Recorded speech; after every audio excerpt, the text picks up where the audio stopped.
Hello guys, good evening. Tingnan nyo guys, tapos na po yung stage na ginawa guys para po sa pesta. So tingnan nyo. So ika 100 years na po. No? 100 years na po ng Ayungin. Yan, Ayungin Negros Oriental guys, no? So ngayong May 15 o 14 days to go na lang, pesta na, no? Ika 100 years ng Ayungin Negros Oriental. So timing yung pagpunta ko dito guys kasi nga pesta, no? Pang 100 years. Kaya masaya dito guys. So yan, mamaya umpisahan na po yung basketball. Itong laro na to is fight for third sila, no? Awaan versus Inakban, mga magaling yung mga player. So ito guys, yan ang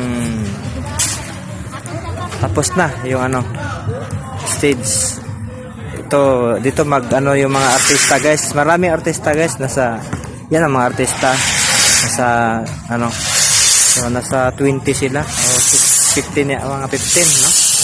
Maraming artista darating. Kaya kung sino yung taga Negros dyan, puntahan nyo dito yung Ayungin ngayong samahan nyo kami mag-celebrate sa 100 years sa Ayungin Negros Oriental. So yung event dito guys, parang 13, no? 13 po yung maraming artista. Kaya punta kayo dito sa Ayungin, no? At makita nyo kung gaano kaganda yung celebration ng 100 years ng Ayungin Negros Oriental. So maraming artista at na-enjoy po kayo, no? Na-enjoy po kayo sa mga guest, no? Maraming guest na mga artista guys. Kaya punta kayo dito sa Ayungin Negros Oriental. Maganda yung stage guys, no? Maganda pagkagawa yan, no? Talagang pinaghandaan talaga ng taon. So yan po guys.